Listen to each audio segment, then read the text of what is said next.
My family was a 4-H family. We all started in 4-H. There were 5 children, and we all started in 4-H when we were 9 years old as soon as we could. And I had a great career doing practically everything. We all had livestock. We all had a calf. We all had a barrow. We all had horses, and horses were a big thing in my family. I was in the riding club and was queen for a while with the riding club, and it was a lot of fun. When I was about in 7th grade, I decided I wanted to be an extension agent because I wanted to be just like Pat Fortenberry, my agent at that time. And it was because of her help, I think, that I won national. I won a national scholarship and went to Chicago, and that was a real highlight too.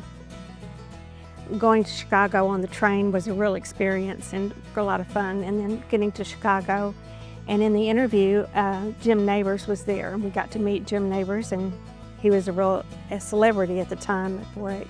And then I went on to work for Extension in 5 states and ended up being the associate director in Tennessee.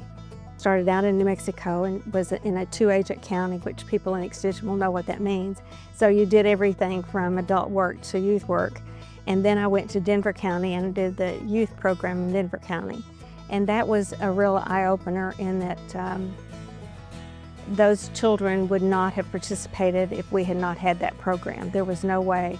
And some of them had no one that was interested in them. And I think that was a real key. Then I came to Oklahoma and got familiar with the program at that time here in Oklahoma. And then I went to Mississippi. It sounds like I couldn't keep a job, but actually I was following my husband's career. And I was just lucky to always get to work for Extension wherever we moved.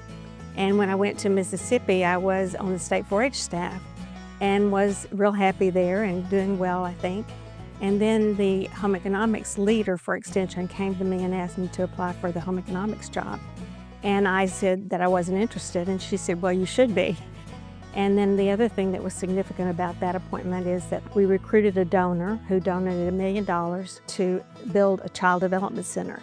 And then I went to Tennessee, and Tennessee, I had a long career there, about 20 years in administration.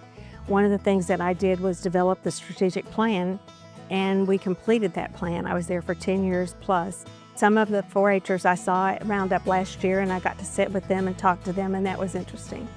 It's interesting to see how they grow up and what they do and become in their lives. And I think that 4-H, as always, has a major impact on those people, but certainly on the ones that stay in 4-H for a long time.